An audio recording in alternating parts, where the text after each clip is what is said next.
주를 섬기며 언제나 주를 기리고 그 사랑 안에 살면서 딴 길로 가지 맙시다.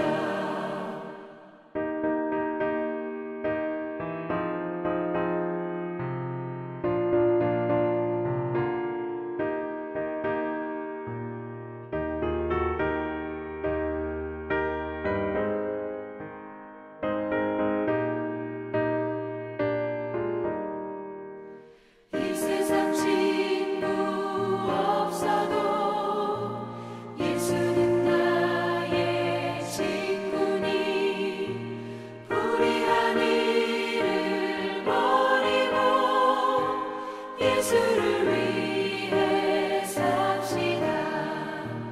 날마다 주를 섬기며 언제나 주를 기리고 그 사랑 안에 살면서 딴 길로 가지 맙시다. 주께서 심판하실 때 잘했다 칭찬하리니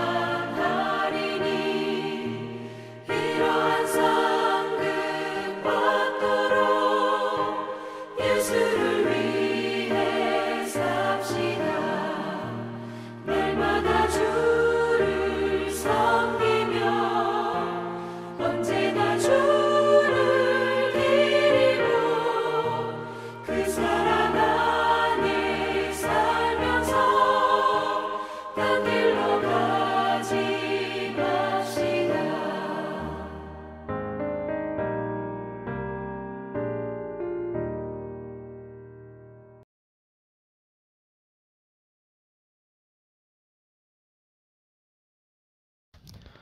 오늘 이 시간 함께 나누실 말씀은 에스라 5장입니다.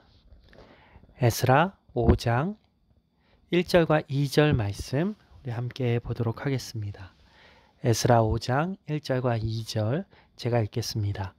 선지자들 곧 선지자 학개와 이또의 손자 스가랴가 이스라엘의 하나님의 이름으로 유다와 예루살렘에 거주하는 유다 사람들에게 예언하였더니 이에 스알디엘의 아들 스룹바벨과 요사닥의 아들 예수아가 일어나 예루살렘에 있던 하나님의 성전을 다시 건축하기 시작하며 하나님의 선지자들이 함께 있어 그들을 돕더니. 아멘. 오늘 말씀을 보면 성전을 건축하는데 핵심적인 역할을 한 두 사람이 나옵니다. 바로 유다 총독 스룹바벨과 대제사장 예수아입니다. 그러니까 정치적인 지도자와 종교적인 지도자가 힘을 모아서 함께 하나님의 전을 건축했다는 것이죠.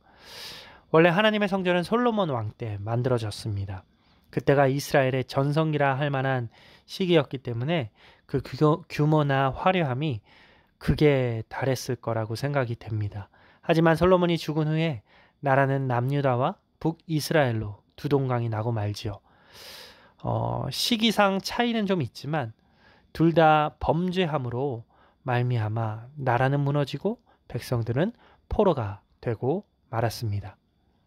북이스라엘은 기원전 721년에 아수르에게 정복당하고 그 백성은 아수르의 여러 지역으로 끌려갔습니다. 남유다는 그보다 좀 더 버티다가 기원전 586년에 바벨론에게 멸망을 당하지요. 이때 그 백성 대부분은 포로가 되어 끌려갔고 솔로몬 왕 때 만든 그 화려한 성전은 처참하게 파괴되었습니다. 이 남유다가 멸망하고 70년이 지난 후에 페르시아 고레스 왕의 칙령으로 인해서 드디어 많은 이스라엘 백성들이 포로 생활을 청산하고 정든 고향 땅으로 돌아왔습니다. 이때 돌아온 이스라엘 백성을 대표하는 인물이 방금 이야기한 스룹바벨과 예수아입니다. 이들 스룹바벨과 예수아를 비롯한 이스라엘 백성들이 고국으로 돌아왔을 때 그 상황이 어떠했을까요? 삶의 터전은 황폐해져 있었고 성전은 형체를 알아보기 힘들 정도로 무너져 있었습니다. 하지만 이들은 실망하지 않았습니다. 주저앉아 있지도 않았습니다. 그들은 삶의 터전을 하나하나 복구해 나갔습니다. 집도 새로 짓고 농사도 짓고 가축도 기르면서 생활을 안정시키려고 힘을 쏟았습니다. 더욱 다행스러운 사실은 그들이 성전 건축에도 큰 관심을 가졌다는 것입니다. 그래서 무너진 성전의 재건축에 착수합니다. 그런데 여러분, 모든 일이 순조롭게 진행되어 갔을까요? 그렇지 않습니다. 특히 성전 건축에 많은 어려움이 있었습니다. 하나님의 일을 하면 어려움 없이 모든 일이 순조롭게 이루어질 것 같지만 그렇지 않을 때가 많습니다. 바로 원수 마귀의 방해 공작이 있기 때문이죠. 성전 건축에도 이를 방해하는 세력이 있었습니다. 에스라 4장 1절에는 이들을 유다와 베냐민의 대적이라고 표현하고 있는데 바로 사마리아 사람들이었던 것으로 보입니다. 사마리아는 북이스라엘이 멸망할 때 도읍이었던 곳입니다. 아수르가 북이스라엘을 멸망시킨 후에 그 백성을 아수르가 정복한 각 지역으로 강제 이주시켜서 살게 했죠. 대신 사마리아를 포함한 북이스라엘 땅에는 이방 사람들을 옮겨와서 그곳에서 살게 만들었습니다. 바로 이들을 사마리아 사람이라고 부르는데 이 사마리아인들은 자기들 고유의 신을 믿었지만 하나님을 섬기기도 했습니다. 그런데 이들이 성전 건축의 강력한 반대자들이 되었습니다. 에스라 4장 4절에서 7절까지의 말씀을 제가 읽어보겠습니다. 이로부터 그 땅 백성이 유다 백성의 손을 약하게 하여 그 건축을 방해하되 바사왕 고레스의 시대부터 바사왕 다리오가 즉위할 때까지 관리들에게 뇌물을 주어 그 계획을 막았으며 또 아하수에로가 즉위할 때에 그들이 글을 올려 유다와 예루살렘 주민을 고발하니라. 아닥사스다 때에 비슬람과 미드르닷과 다부엘과 그의 동료들이 바사왕 아닥사스다에게 글을 올렸으니 그 글은 아람 문자와 아람 방언으로 써서 진술하였더라. 말씀이 좀 긴 듯한데 쉽게 설명하면 이렇습니다. 고레스 왕의 칙령으로 이스라엘 백성들이 그들의 고향에 돌아와 성전을 건축할 때부터 그 땅 백성, 즉 사마리아 사람들이 그 지역의 관리들에게 뇌물을 주어서 성전 건축을 방해했다는 것입니다. 나아가 아하수에로 왕에게 성전 건축을 방해하는 글을 올리기도 했습니다. 더 심각한 것은 아닥사스다 왕 때 사마리아인들과 한패였던 그 땅의 관리들이 성전 건축을 중단해 달라는 글을 올렸습니다. 이에 아닥사스다 왕은 별도의 지시가 있을 때까지 성전 건축을 중단하라는 조서를 내리게 되지요. 사마리아 사람들과 그 지역 관리들의 방해는 어떻게든 견디며 성전 건축을 밀어붙일 수 있었을지 모릅니다.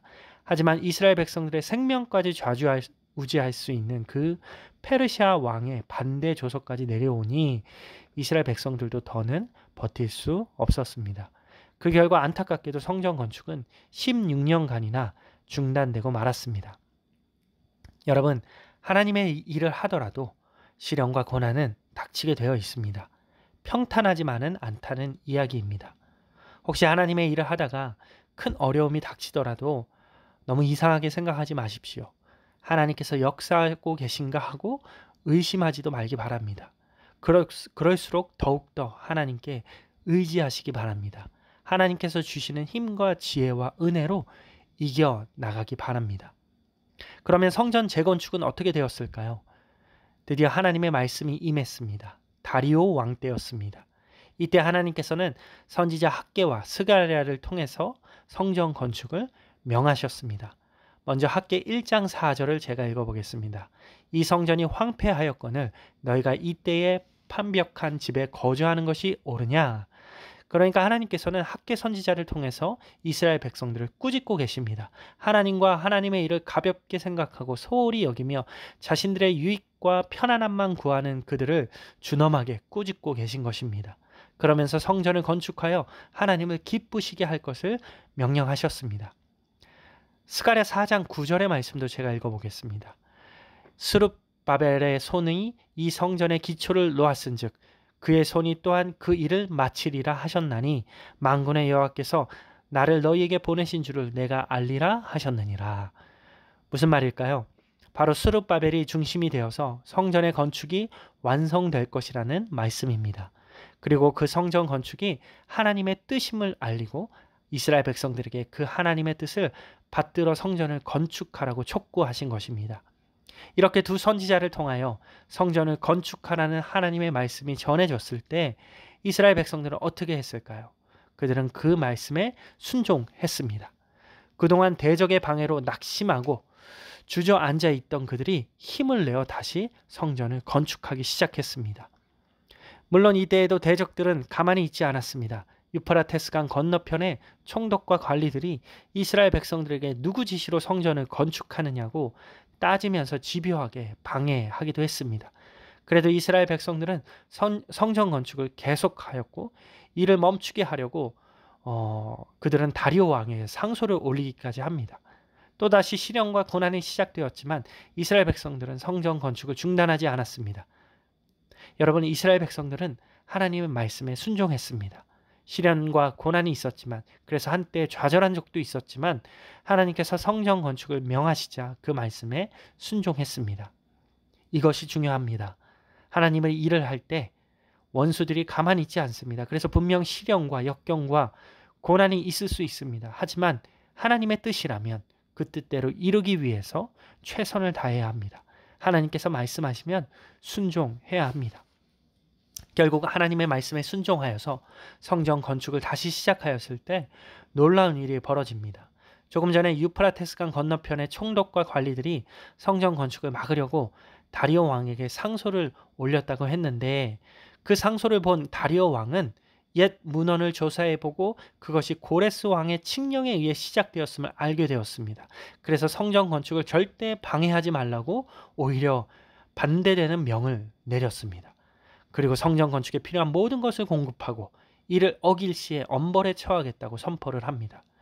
이스라엘 백성들은 전화위복의 상황을 맞이하게 되었고 성전 건축에 박차를 가해서 드디어 다리오 왕 6년에 성전을 완성하게 되었습니다.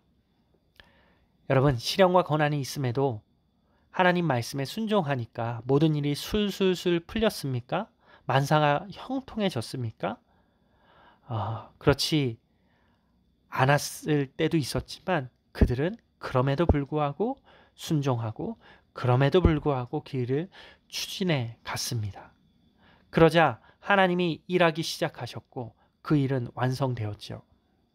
우리가 하나님의 뜻에 순종하고 열심을 다해 충성하면 하나님께서 일을 이루어 가십니다. 겉으로는 우리가 일을 하는 것 같지만 실상 하나님께서 모든 일을 주관하시고 이루어 가십니다. 우리는 도구에 불과합니다. 그러니 어떤 고난과 시련이 있더라도 하나님께서 말씀하시면 여러분 순종하시기 바랍니다. 그때부터 하나님의 놀라운 역사가 시작되는 것입니다. 이 사실을 믿으시기 바랍니다. 오늘부터 시작되는 2025년 올 한 해가 우리가 더욱 주님의 말씀에 순종하여서 하나님의 역사가 나의 삶을 통해서 이루어지고 나의 삶을 통해서 하나님의 나라가 확장되어져 가는 아름다운 2025년이 되기를 주님의 이름으로 축복하고 소망합니다. 기도하겠습니다. 하나님 감사합니다. 오늘은 2025년 첫 날입니다. 우리가 송구영신 예배로 이 새해를 시작하였고 또 새벽 예배로 또 새해를 시작합니다. 하나님, 우리 예배하는 우리들의 마음을 받아주시고 오늘의 말씀처럼 어떠한 시련과 역경과 고난 속에서도 하나님 말씀 앞에 순종하는 저희들이 되게 해주시고 그러한 한 해가 되게 도와주셔서 하나님의 역사가 나의 삶을 통해서 우리의 삶을 통해서 우리 종암교회의 교회를 통해서 이루어지는 놀라운 한 해가 될 줄을 확신하며 기도합니다. 하나님 함께하여 주옵소서. 예수님의 이름으로 기도했습니다. 아멘. 이 시간 여러분 각자 기도하는 시간 가지시고 또 여러분 올 한 해를 기쁨으로 시작하시고 예배로 시작하신 여러분들을 진심으로 축하하고 축복합니다. 각자 기도하는 시간 갖겠습니다.